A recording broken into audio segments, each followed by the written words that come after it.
കേരളത്തിലെ ഏറ്റവും ചെറുപ്പക്കാരിയായ കോടീശ്വരിയായി മാധ്യമങ്ങൾ വിശേഷിപ്പിച്ചിരുന്ന അനന്യ മേനോൻ പണത്തിന്റെയും അധികാരത്തിന്റെയും നടുവിലും ഒരുപാട് ഒറ്റപ്പെട്ടവളായിരുന്നു. വലിയ ബിസിനസ് സാമ്രാജ്യത്തിന്റെ അവകാശിയായ അവൾക്ക് എല്ലാം ഉണ്ടായിരുന്നു. ആഡംബര കാറുകൾ, വിദേശ യാത്രകൾ, പ്രശസ്തി. എന്നാൽ മനസ്സിൽ ഒരിടത്ത് എപ്പോഴും ഒരു ശൂന്യത. അവൾക്ക് ആളുകളെ വിശ്വസിക്കാൻ കഴിഞ്ഞിരുന്നില്ല. അവൾക്കടുത്തേക്ക് വന്നവരിൽ പലർക്കും അവളുടെ പണമായിരുന്നു ലക്ഷ്യം. ഒരു ദിവസം തന്റെ പുതിയ റിസോർട്ട് പദ്ധതിക്കായി വനാതിർത്തിയോട് ചേർന്ന പ്രദേശം സന്ദർശിക്കാൻ അനന്യ തീരുമാനിച്ചു. ആദിവാസി കോളനികളുടെ അടുത്തുള്ള ഭൂമിയായിരുന്നു അത്. അവിടുത്തെ ജീവിതം മനസ്സിലാക്കണം എന്നത് അവളുടെ വ്യക്തിപരമായ ആഗ്രഹമാണ്. ഡ്രൈവർ ഒപ്പമുണ്ടെങ്കിലും കാടിന്റെ ഉള്ളിലേക്ക് കയറിയപ്പോൾ കാറിന് പെട്ടെന്ന് തകരാറ് സംഭവിച്ചു. മൊബൈൽ ഫോൺ എടുത്തപ്പോൾ നെറ്റ്വർക്ക് ഇല്ല. സൂര്യൻ അസ്തമിക്കാനൊരുങ്ങി. കാടിന്റെ ശബ്ദങ്ങൾ പതിയെ ഭീകരമായി തോന്നാൻ തുടങ്ങി. ഡ്രൈവർ സഹായം തേടാൻ പോയെങ്കിലും ഏറെ സമയം കഴിഞ്ഞിട്ടും തിരിച്ചെത്തിയില്ല. ഭയം അവളുടെ ഉള്ളിലേക്ക് പടർന്നു. അവൾ ഒറ്റയ്ക്ക് കാട്ടിലേക്ക് ഇറങ്ങി. അപ്പോൾ മരങ്ങൾക്കിടയിൽ നിന്ന് ഒരു മനുഷ്യനെ അവൾ കണ്ടു. പരമ്പരാഗത ആദിവാസി വേഷം, ചുമലിൽ ഒരു ചെറു ബാഗ്, കണ്ണുകളിൽ ഒരു അപൂർവമായ ശാന്തത. അവൾ ഓടിച്ചെന്ന് അടുത്തെത്തി. എനിക്ക് സഹായം വേണം. അവളുടെ ശബ്ദം വിറച്ചു. അയാൾ അവളെ ഒന്ന് നോക്കി. ഈ സമയം ഇവിടെ ഒറ്റയ്ക്ക് വരാൻ പാടില്ല, ശാന്തമായ ശബ്ദത്തിൽ പറഞ്ഞു. എന്റെ കാറിനെന്തോ കംപ്ലൈന്റ് ആണ്. ഫോണ് വർക്കാവുന്നില്ല. ദയവായി എന്നെ രക്ഷിക്കൂ, അവൾ അപേക്ഷിച്ചു. അയാൾ അവളെ ഒരു ചെറിയ കുടിലിലേക്ക് കൊണ്ടുപോയി വെള്ളം നൽകി സുരക്ഷിതമായി ഇരിക്കാൻ പറഞ്ഞു. അനന്യ അപ്രതീക്ഷിതമായി പറഞ്ഞു, നീ എന്നെ സുരക്ഷിതമായി ഇവിടെ നിന്ന് പുറത്തേക്ക് കൊണ്ടുപോയാൽ ഞാൻ നിന്നെ വിവാഹം കഴിക്കാം. അയാൾ ഒന്ന് ചിരിച്ചു.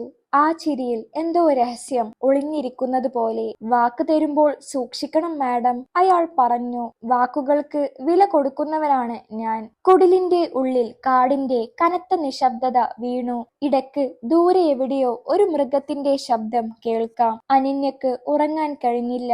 ആ മനുഷ്യൻ, താൻ ആദിവാസിയെന്ന് കരുതിയ ആൾ കുടിലിന് പുറത്ത് കാവൽ പോലെ ഇരിക്കുന്നു. നിന്റെ പേരെന്താണ്? അവൾ പതിയെ ചോദിച്ചു. ആദി, അയാൾ മറുപടി പറഞ്ഞു. ഇവിടെയുള്ളവർ എന്നെ അങ്ങനെ വിളിക്കും. നീ എപ്പോഴും ഇങ്ങനെ സീരിയസ് ആണോ? അവൾ വീണ്ടും ചോദിച്ചു. ഇതാണ് എന്റെ ജോലി, അയാൾ അർത്ഥം വ്യക്തമാക്കാതെ പറഞ്ഞു. അവളുടെ ഉള്ളിലെ സംശയം കൂടി. ജോലിയോ? ഒരു സാധാരണ ആദിവാസി അങ്ങനെ പറയോ? അന്നത്തെ രാത്രി കാട്ടിലൂടെ ചില ആളുകളുടെ കാലൊച്ച കേട്ടു. ആദി പെട്ടെന്ന് എഴുന്നേറ്റു. അവന്റെ കണ്ണുകൾ മാറി. ഇപ്പോൾ അതിൽ ജാഗ്രതയും കഠിനതയും നിറഞ്ഞിരുന്നു. നീ ശബ്ദമുണ്ടാക്കരുത്, അവൻ ചെറുതായി പറഞ്ഞു. ഇവിടെ ചില അപകടകരമായ ആളുകൾ ചുറ്റി നടക്കുന്നുണ്ട്. അനന്യയുടെ ഹൃദയം വേഗത്തിൽ ഇടിച്ചു. ആരാണവർ? നീ അറിയാതിരിക്കുന്നതാണ് നല്ലത്, ആദി മറുപടി പറഞ്ഞു. പക്ഷേ അവന്റെ കയ്യിൽ ഒരു ചെറിയ കത്തി ഉണ്ടായിരുന്നു. അല്പസമയം കഴിഞ്ഞ് ശബ്ദങ്ങൾ അകന്നു. ആദി ശാന്തമായി ശ്വാസം വിട്ടു. ഇവിടെയൊക്കെ മനുഷ്യക്കടത്തും മയക്കുമരുന്ന് ഇടപാടുകളും നടക്കുന്നുണ്ട്, അവൻ പറഞ്ഞു. കാട് അവർക്കുള്ള ഒളിത്താവളമാണ്. അനന്യ നെട്ടി. അവളുടെ റിസോർട്ട് പദ്ധതിക്ക് പിന്നിൽ ഇത്രയും ഇരുണ്ട ലോകം ഉണ്ടെന്ന് അവൾക്കറിയില്ലായിരുന്നു. അടുത്ത ദിവസം പുലർച്ചെ ആദി അവളെ സുരക്ഷിതമായ ഒരു പാതയിലൂടെ കൊണ്ടുപോകാൻ തയ്യാറായി. യാത്രക്കിടയിൽ അവൾ വീണ്ടും പറഞ്ഞു, ഇന്നലെ പറഞ്ഞത് കല്യാണത്തെക്കുറിച്ച്, നീ അതിനെ ഗൗരവമായി എടുത്തോ? ആദി നടക്കുന്നത് നിർത്തി. അവളെ നേരെ നോക്കി. ജീവൻ രക്ഷിക്കുന്നതും കല്യാണവും തമ്മിൽ വലിയ വ്യത്യാസമുണ്ട്, അവൻ പറഞ്ഞു. പക്ഷേ വാക്ക് നിന്റേതാണ്, ഞാൻ മറക്കില്ല. അവളുടെ മുഖം ചുവന്നു. കാടിന്റെ ഉള്ളിലൂടെ നടന്നപ്പോൾ അനന്യക്ക് ഓരോ ചുവടും ഒരു പരീക്ഷണമായി തോന്നി. മുള്ളുകളും കല്ലുകളും നിറഞ്ഞ പാതയിൽ ആദി മുന്നിൽ നടക്കുകയായിരുന്നു. അവന്റെ ചുവടുകൾ ഉറച്ചതും ലക്ഷ്യബോധവും ഉള്ളതായിരുന്നു. ഒരിക്കൽ പോലും വഴി തെറ്റുന്നില്ല.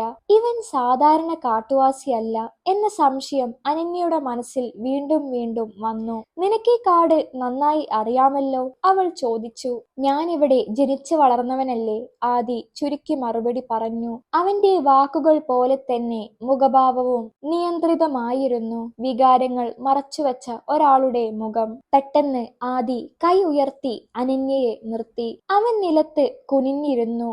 മണ്ണിലെ അടയാളങ്ങൾ പരിശോധിച്ചു.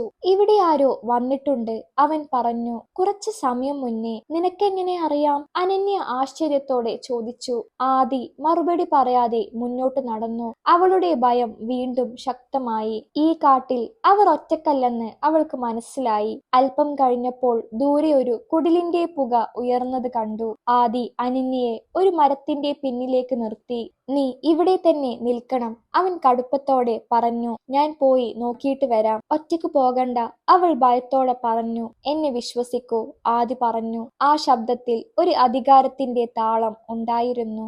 അവൻ മുന്നോട്ട് നീങ്ങിയപ്പോൾ അനന്യ മരത്തിന്റെ പിന്നിൽ നിന്നുകൊണ്ട് അവനെ ശ്രദ്ധിച്ചു. അവന്റെ ചലനങ്ങൾ അത്രയും കൃത്യവും പരിശീലിതവും ആയിരുന്നു. കുടിലിനടുത്തെത്തിയപ്പോൾ രണ്ടുപേർ പുറത്തേക്ക് വന്നു. അവർ കയ്യിൽ ആയുധങ്ങൾ പിടിച്ചിരുന്നതായി അവൾ കണ്ടു. അനന്യയുടെ ശ്വാസം മുട്ടി. അടുത്ത നിമിഷം ആദി അവരെ നേരിട്ടു. അവൾക്ക് ശബ്ദങ്ങൾ വ്യക്തമായി കേൾക്കാനായില്ലെങ്കിലും ആദിയുടെ ശബ്ദത്തിൽ ഭയം ഒന്നും ഉണ്ടായിരുന്നില്ല. മറിച്ച് അവൻ അവരെ നിയന്ത്രിക്കുന്നത് പോലെ തോന്നി. കുറച്ച് നിമിഷങ്ങൾക്ക് ശേഷം അവർ പിന്മാറി കാട്ടിലേക്ക് മറഞ്ഞു.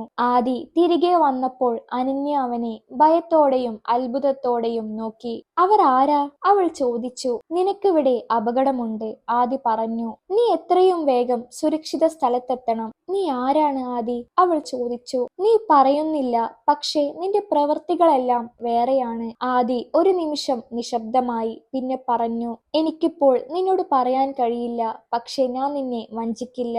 അവളുടെ മനസ്സിൽ ആശങ്കയും വിശ്വാസവും തമ്മിൽ പോരാട്ടം തുടങ്ങി. അവൾ കോടീശ്വരിയായിട്ടും ആദ്യമായാണ് ഒരാളുടെ സംരക്ഷണത്തിൽ ഇങ്ങനെ പൂർണ്ണമായി ആശ്രയിക്കുന്നത്. അന്ന് വൈകുന്നേരം അവർ ഒരു ചെറിയ ആദിവാസി ഗ്രാമത്തിന്റെ അതിരിലെത്തി. അവിടെ നിന്നും സഹായം ലഭിക്കുമെന്ന് ആദി പറഞ്ഞു. ഗ്രാമത്തിലേക്ക് കയറുമ്പോൾ ഒരു മുതിർന്ന ആദിവാസി സ്ത്രീ ആദിയെ കണ്ട് ആദരവോടെ തലകുനിച്ചു. സർ എന്ന വാക്ക് അവരുടെ വായിൽ നിന്ന് വന്നു. സർ. ആ വാക്ക് കേട്ട നിമിഷം അനന്യയുടെ ശരീരം മുഴുവൻ തണുത്തുപോയി. ആദിവാസി ഗ്രാമത്തിലെ ആ മുതിർന്ന സ്ത്രീ ആദിയെ അങ്ങേയറ്റം ആദരവോടെ നോക്കി നിന്നിരുന്നു. ആദി അവളുടെ നേരെ ഒരു കർശന നോട്ടം വീശി. ഒന്നും പറയരുത് എന്ന മുന്നറിയിപ്പ് പോലെ. അനന്യയുടെ മനസ്സിൽ സംശയങ്ങൾ കൊടുങ്കാറ്റ് പോലെ വീശി. ഒരു ആദിവാസിയെ കാണുമ്പോൾ എന്തിനാ സാർ എന്ന് വിളിക്കുന്നത്? ആദി ആദിവാസിയല്ല, അവൻ വേറെ ആരോ ആണ്. ഗ്രാമത്തിലെ ഒരു ചെറിയ വീട്ടിൽ അനന്യക്ക് വിശ്രമിക്കാൻ ഇടമൊരുക്കി. ആദി പുറത്തുനിന്ന് ചില ആളുകളോട് പതിഞ്ഞ ശബ്ദത്തിൽ സംസാരിച്ചു. അവന്റെ ശബ്ദത്തിൽ വ്യക്തമായ നിർദ്ദേശങ്ങളും കൃത്യമായ ചോദ്യങ്ങളും ഉണ്ടായിരുന്നു. അത് കേൾക്കുമ്പോൾ അനന്യക്ക് ഉറപ്പായി ഇവൻ അധികാരമുള്ള ഒരാളാണ്. ആദി അകത്തേക്ക് വന്നപ്പോൾ അനന്യ നേരെ ചോദിച്ചു. നിങ്ങൾ ആരാണ്? ആദി ഒരു നിമിഷം മൗനം പാലിച്ചു. പിന്നെ അവൻ പതിയെ പറഞ്ഞു. ഇപ്പോൾ പറയാൻ പറ്റില്ല, പക്ഷേ നീ അറിയേണ്ട ഒരു കാര്യമുണ്ട്. നിനക്കിവിടെ അപകടമാണ്. നിന്നെ ലക്ഷ്യമിട്ട് ചിലർ കാടിനുള്ളിൽ കാത്തിരിക്കുകയാണ്. എന്നെയോ? അനന്യ ഞെട്ടി. എന്തിനാണ്? നിന്റെ സ്ഥലം, ആദി പറഞ്ഞു. നിന്റെ റിസോർട്ട് പദ്ധതി, അത് ചിലർക്ക് തടസ്സമാണ്. അവളുടെ ഉള്ളിൽ ഭയം കൂടെ കോപവും നിറഞ്ഞു. അവർ കുറ്റവാളികളാണോ? അതെ, ആദി പറഞ്ഞു. വളരെ അപകടകാരികൾ. അന്ന് രാത്രി ഗ്രാമത്തിന് സമീപം വെടിവെപ്പിന്റെ ശബ്ദം കേട്ടു. എല്ലാവരും പരിഭ്രാന്തരായി. ആദി പെട്ടെന്ന് എഴുന്നേറ്റ് പുറത്തിറങ്ങി. അവൻ ഒരു ഫോൺ എടുത്തു. അത് സാധാരണ ഫോൺ അല്ലായിരുന്നു. സ്ഥലം സ്ഥിരീകരിച്ചു. അവൻ താഴ്ന്ന ശബ്ദത്തിൽ പറഞ്ഞു. 3 പേർ ആയുധങ്ങളോടെ. അനന്യ അവനെ ഭീതിയോടെ നോക്കി. നീ പോലീസാണോ? ആദി തിരിഞ്ഞു. അവന്റെ കണ്ണുകളിൽ ഇനി മറച്ചുവെക്കാൻ ഒന്നുമില്ല. അതെ, അവൻ പറഞ്ഞു. IPS. അവളുടെ ലോകം ഒരു നിമിഷം നിശ്ചലമായി. ഞാൻ ഈ കാടിനുള്ളിൽ മാസങ്ങളായി മറഞ്ഞു കഴിയുകയാണ്. ആദി തുടർന്നു. ഒരു വലിയ കുറ്റവാളിയെ പിടികൂടാൻ. ആദിവാസിയുടെ വേഷം എന്റെ മുഖംമൂടിയാണ്. എന്നോട് നീ കള്ളം പറഞ്ഞു. അനന്യ വിറച്ച ശബ്ദത്തിൽ പറഞ്ഞു. നിന്റെ ജീവൻ രക്ഷിക്കാനാണ്, അവൻ ഉറച്ച ശബ്ദത്തിൽ മറുപടി നൽകി. നിന്നോട് ഞാൻ സത്യം പറഞ്ഞാൽ ഇത്രയും കാലം നീ ജീവനോടെ ഇരിക്കില്ലായിരുന്നു. വെടിവെപ്പിന്റെ ശബ്ദം അടുത്തു വന്നു.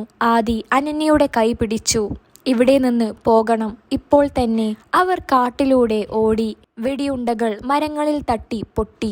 അനന്യ ആദ്യമായി മരണത്തെ അത്രയും അടുത്ത് കണ്ടു. ഒടുവിൽ ഒരു സുരക്ഷിതമായ സ്ഥലത്തെത്തിയപ്പോൾ അവൾ ശ്വാസം മുട്ടി ഇരുന്നു. "നീ അന്ന് പറഞ്ഞ വാക്ക് ഓർക്കുന്നുണ്ടോ?" ആദി പെട്ടെന്ന് ചോദിച്ചു. അവൾ അവനെ നോക്കി. "എന്ത് വാക്ക്?" "നീ എന്നെ രക്ഷിച്ചാൽ ഞാൻ നിന്നെ കല്യാണം കഴിക്കും എന്ന വാക്ക്." അവളുടെ കണ്ണുകൾ നിറഞ്ഞു. "അത് ഞാൻ ഭയന്നുകൊണ്ടാണ് പറഞ്ഞത്." "എനിക്കറിയാം," ആദി പറഞ്ഞു. "പക്ഷേ ഇപ്പോ ഭയമില്ലെങ്കിലോ?" അനന്യക്ക് മറുപടി പറയാനായില്ല. രാത്രിയുടെ ഇരുട്ട് കൂടുതൽ കനത്തിരുന്നു. കാടിന്റെ ആഴത്തിൽ നിന്ന് ഇടയ്ക്കിടെ തോക്കിന്റെ ശബ്ദം കേൾക്കാം. ആദി അനന്യയെ ഒരു പാറക്കുഴിയുടെ പിന്നിൽ ഒളിപ്പിച്ചു. "എന്ത് സംഭവിച്ചാലും ഇവിടെ നിന്ന് പുറത്തു വരരുത്," അവൻ കടുപ്പത്തോടെ പറഞ്ഞു. "ഞാൻ തിരിച്ചു വരും. നിനക്കെന്തെങ്കിലും സംഭവിച്ചാൽ?" അനന്യയുടെ ശബ്ദം വിറച്ചു. ആദി ഒരു നിമിഷം അവളെ നോക്കി. അങ്ങനെയൊന്നും സംഭവിക്കില്ല. അവൻ അകന്നുപോയ നിമിഷം തന്നെ അനന്യയുടെ മനസ്സിൽ ഭയം പടർന്നു. കോടികളുടെ ഇടപാടുകൾ കൈകാര്യം ചെയ്തിരുന്ന അവൾക്ക് ഇത്രയും പേടി ആദ്യമായിട്ടാണ്. പെട്ടെന്ന് പിന്നിൽ നിന്ന് ഒരു കൈ അവളുടെ വായടച്ചു. "ശബ്ദമുണ്ടാക്കരുത്,"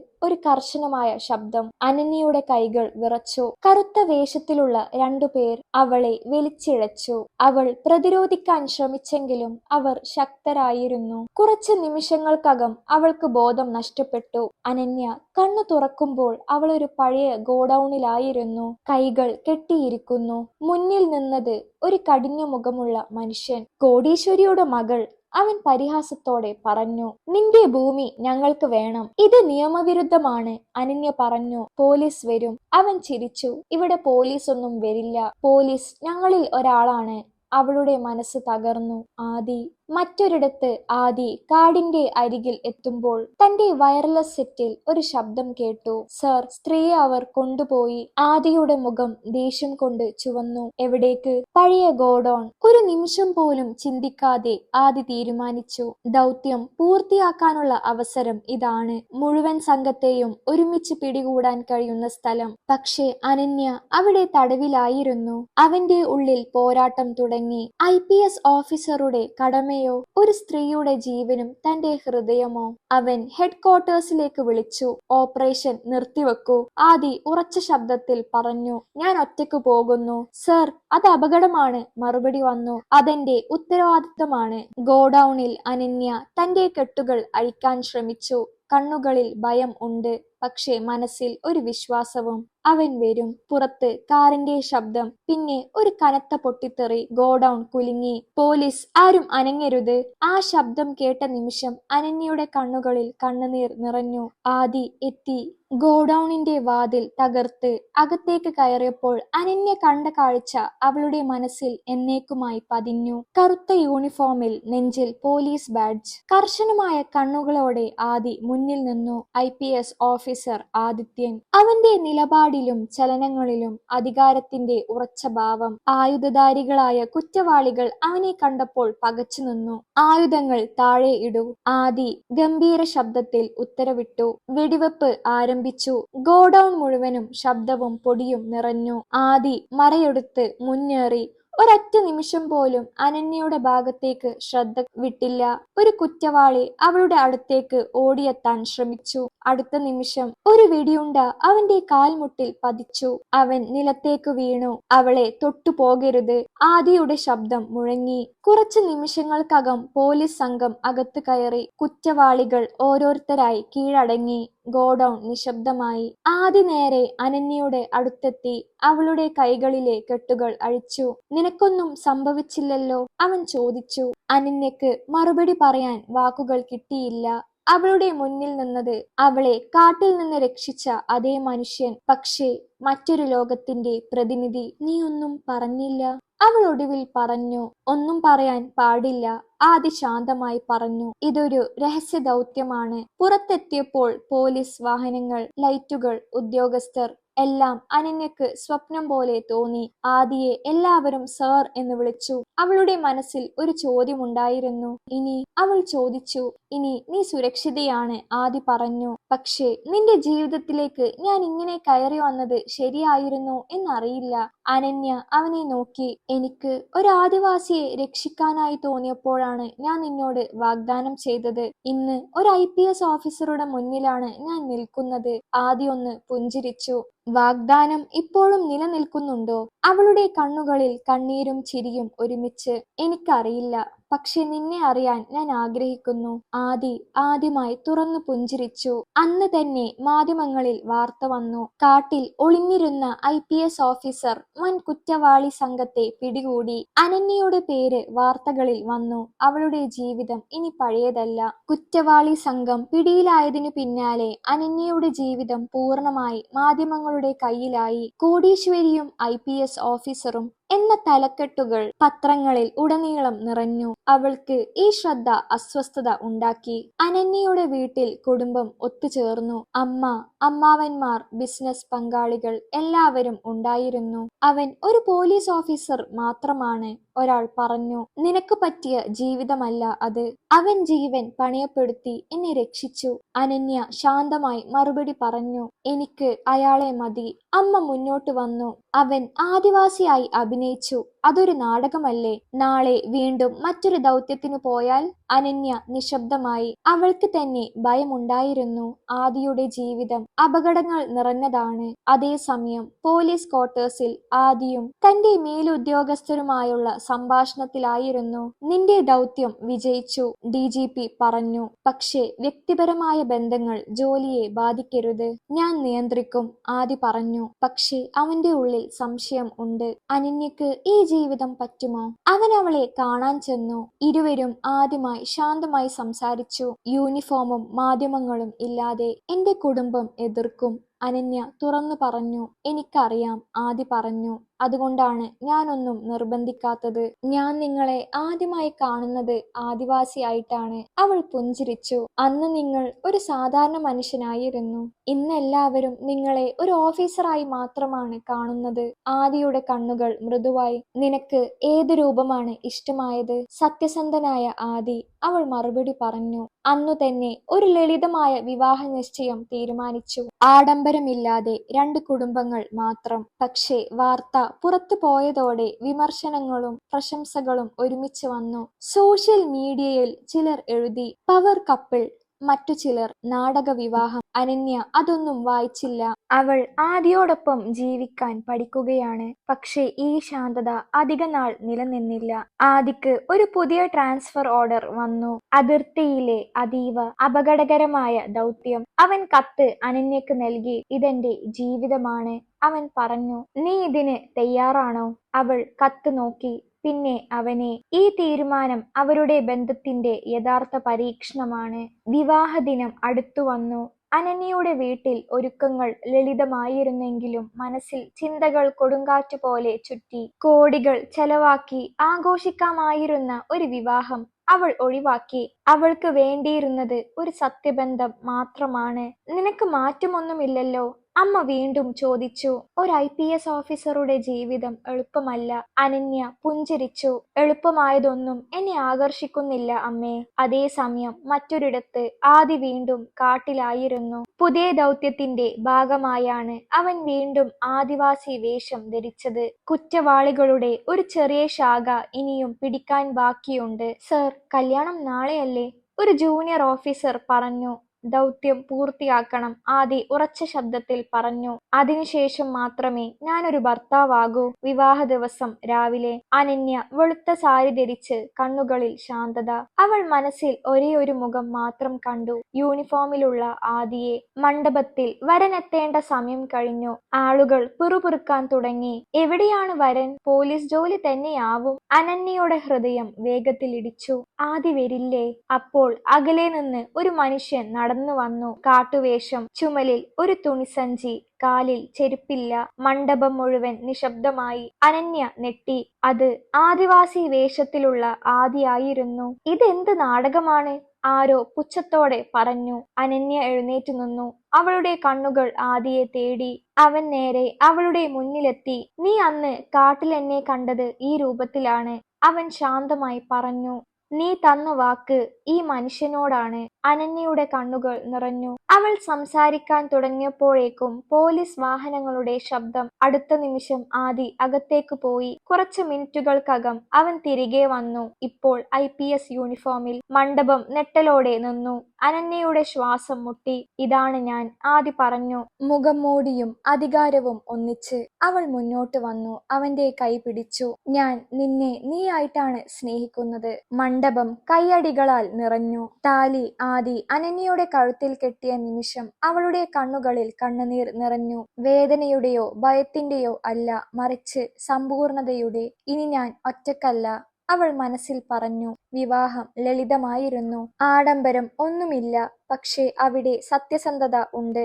ആദിവാസി ഗ്രാമത്തിലെ ചിലർ പോലും വിവാഹത്തിൽ പങ്കെടുത്തു. അവർ ആദിയെ നോക്കിയത് ഒരു ഓഫീസറായിട്ടല്ല, തങ്ങളുടെ ആളായിട്ടാണ്.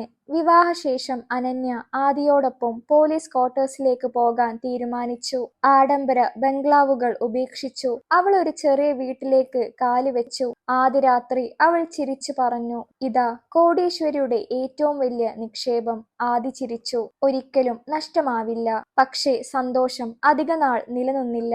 വിവാഹത്തിന് 3-ാം ദിവസം ആദിക്ക് അടിയന്തര കോൾ വന്നു. സർ, പഴയ കേസിലെ പ്രധാന പ്രതി രക്ഷപ്പെട്ടു. ആദിയുടെ മുഖം കടുപ്പമായി. എവിടേക്ക്? കാട്ടിനുള്ളിലേക്ക്. അതേ മേഖല. അനന്യയുടെ നെഞ്ച് പിടഞ്ഞു. വീണ്ടും കാട്. നിങ്ങൾ പോവേണ്ട, അവൾ പറഞ്ഞു. ഇതെന്റെ ജോലി മാത്രമല്ല, ആദി പറഞ്ഞു. ഇതെന്റെ ഉത്തരവാദിത്തമാണ്. അവൾ ഒരു നിമിഷം മൗനം പാലിച്ചു. പിന്നെ പറഞ്ഞു, അന്ന് കാട്ടിൽ നിങ്ങൾ എന്നെ രക്ഷിച്ചു. ഇന്ന് ഞാൻ നിങ്ങളെ വിടുന്നു. പക്ഷേ തിരിച്ചു വരണം. ആദി അവളുടെ നെറ്റിയിൽ ചുംബിച്ചു. ഞാൻ വരും. കാട്ടിനുള്ളിൽ വീണ്ടും ഇരുട്ട്. കുറ്റവാളി ഒളിച്ചിരിക്കുന്നുവെന്ന വിവരം കിട്ടിയ സ്ഥലത്തേക്ക് ആദി ഒറ്റക്ക് നീങ്ങി. അപ്രതീക്ഷിതമായി ഒരു സ്ഫോടനം. ആദി നിലം പതിച്ചു. സർ, വയർലെസ്സിലൂടെ ശബ്ദം. രക്തം അവന്റെ നെഞ്ചിലൂടെ ഒഴുകി. പക്ഷേ അവൻ എഴുന്നേൽക്കാൻ ശ്രമിച്ചു. ഇനി പിന്മാറാനാവില്ല. അവൻ അവസാന ശക്തിയോടെ മുന്നേറി. പ്രതിയെ പിടികൂടി. അതേ നിമിഷം ബോധം നഷ്ടപ്പെട്ടു. അനന്യക്ക് രാത്രി ഒരു വിളി വന്നു. മാഡം, സാർക്ക് പരിക്കേറ്റു. അവളുടെ ലോകം തകർന്നു. അവൾ ആശുപത്രിയിലേക്ക് ഓടി. ICUവിന് മുന്നിൽ ഇരുന്നു. ആദ്യമായി അവൾ ദൈവത്തോട് പ്രാർത്ഥിച്ചു. ദൈവമേ, അവനൊന്നും വരുത്തരുതേ. അവൾ കണ്ണീരോടെ പറഞ്ഞു, എനിക്ക് മറ്റൊന്നും വേണ്ട. ആശുപത്രിയിലെ ICUവിന് പുറത്തുള്ള വെളുത്ത ഇടനാഴി അനന്യയുടെ ജീവിതത്തിലെ ഏറ്റവും നീളമുള്ള സമയമായി തോന്നി. ഓരോ സെക്കൻഡും ഓരോ മണിക്കൂർ പോലെ. ഡോക്ടർമാർ അകത്തും പുറത്തുമായി ഓടിക്കൊണ്ടിരുന്നു. അനന്യ കൈകൾ കൂട്ടിപ്പിടിച്ച് കണ്ണടച്ചു. അവസാനം ഡോക്ടർ പുറത്തു വന്നു. അപകടം ഗുരുതരമായിരുന്നു, അദ്ദേഹം പറഞ്ഞു. പക്ഷേ അവൻ ശക്തനാണ്. ഇപ്പോൾ സ്റ്റേബിൾ ആണ്. അനന്യ തളർന്നു നിന്നു. കണ്ണീർ ചൂടോടെ ഒഴുകി. അവൾ നന്ദിയോടെ തലകുനിച്ചു. കുറച്ച് മണിക്കൂറുകൾക്ക് ശേഷം അവൾ ICUവിനുള്ളിൽ കയറി. യന്ത്രങ്ങളുടെ ശബ്ദത്തിനിടയിൽ ആദി കിടക്കുന്നു. അവന്റെ മുഖം ക്ഷീണിച്ചിരിക്കുന്നു. അവൾ അവന്റെ കൈ പിടിച്ചു. നിങ്ങൾ പറഞ്ഞില്ലേ വാക്കുകൾക്ക് വില കൊടുക്കുന്ന ആളാണെന്ന്? അവൾ പതിഞ്ഞ ശബ്ദത്തിൽ പറഞ്ഞു. ഇതാ, ഞാൻ ഇപ്പോഴും നിങ്ങളുടെ കൂടെയുണ്ട്. ആദിയുടെ കണ്ണുകൾ പതിയെ തുറന്നു. അവൻ അവളെ കണ്ടു. ഒരു ചെറു പുഞ്ചിരി. നീ തന്ന വാക്ക് നീ പാലിച്ചു, അവൻ പറഞ്ഞു. അവൾ ചിരിച്ചു കണ്ണീരോടെ. നീയും തിരിച്ചു വന്നു. മാസങ്ങൾക്ക് ശേഷം ആദി വീണ്ടും സേവനത്തിലേക്ക് മടങ്ങി. പക്ഷേ ഒരു മാറ്റമുണ്ടായിരുന്നു. കാടുകളിൽ ഒളിഞ്ഞു നടക്കുന്ന ദൗത്യങ്ങൾക്കൊപ്പം ആദിവാസി മേഖലകളുടെ വികസനത്തിനായി അവൻ പ്രത്യേക പദ്ധതി തുടങ്ങി. അനന്യ അതിന്റെ പിന്നിൽ ഉറച്ച പിന്തുണയായി നിന്നു. പണം കൊണ്ടും സമയത്താലും മനസ്സുകൊണ്ടും. അവളുടെ റിസോർട്ട് പദ്ധതി മാറ്റപ്പെട്ടു. അത് ലാഭത്തിനല്ല, ആദിവാസി സമൂഹത്തിന്റെ സഹകരണത്തോടെ നടന്ന ഒരു മാതൃക പദ്ധതിയായി. ഒരു വൈകുന്നേരം അതേ കാടിന്റെ അതിരിൽ ഇരുവരും നിൽക്കുന്നു. ഇവിടെയാണ് എല്ലാം തുടങ്ങിയത്, അനന്യ പറഞ്ഞു. അതെ, ആദി ചിരിച്ചു. ഒരു കാറിന്റെ തകരാറിൽ നിന്ന്. അവൾ അവനെ നോക്കി. അന്ന് ഞാൻ പറഞ്ഞ വാക്ക് ഓർക്കുന്നുണ്ടോ? ഞാൻ മറക്കുമോ? അവൻ പറഞ്ഞു. ഇന്ന് ഞാൻ അത് വീണ്ടും പറയുന്നു. അവൾ പറഞ്ഞു. നീ എന്നെ രക്ഷിച്ചതുകൊണ്ടല്ല, നീ ആയതുകൊണ്ട് ഞാൻ നിന്നെ തിരഞ്ഞെടുത്തു. കാട്ടിലൂടെ കാറ്റ് വീശി. ഇലകൾ ചലിച്ചു. പ്രകൃതി സാക്ഷിയായി നിന്നു. അവരുടെ കഥ പ്രണയത്തിന്റെ മാത്രം കഥയല്ല, അത് വിശ്വാസത്തിന്റെ, ധൈര്യത്തിന്റെ കഥയാണ്.